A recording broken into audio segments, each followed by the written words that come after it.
For our group, we had several of our people who wanted housing. They needed housing. And so, to my knowledge, most all of them have gotten that so far.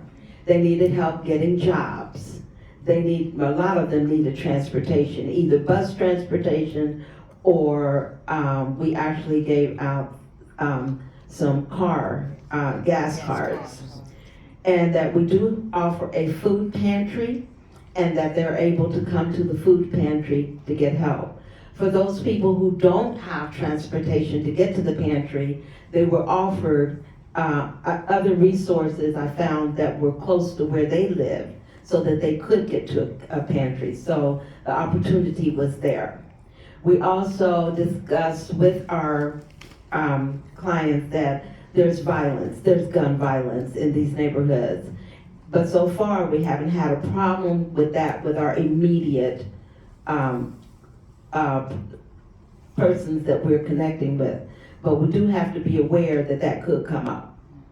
On number 3, COVID-19 has taught us that we can work well using simple technology like the telephone.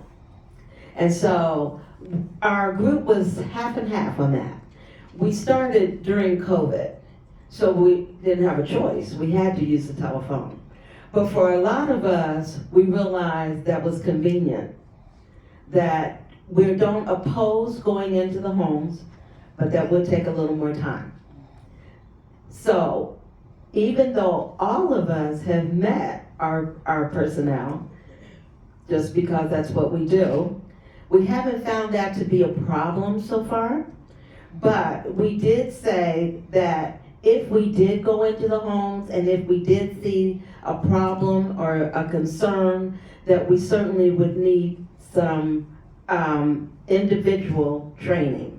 That we need that to be mainly on an individual personal note, rather than to have a training every month on what to do when you go into the home, because a lot of that may not even happen.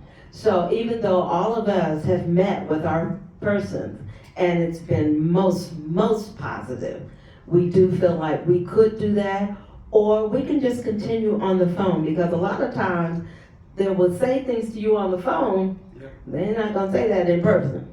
So both are good, and so we welcome the opportunity for both. Thank you.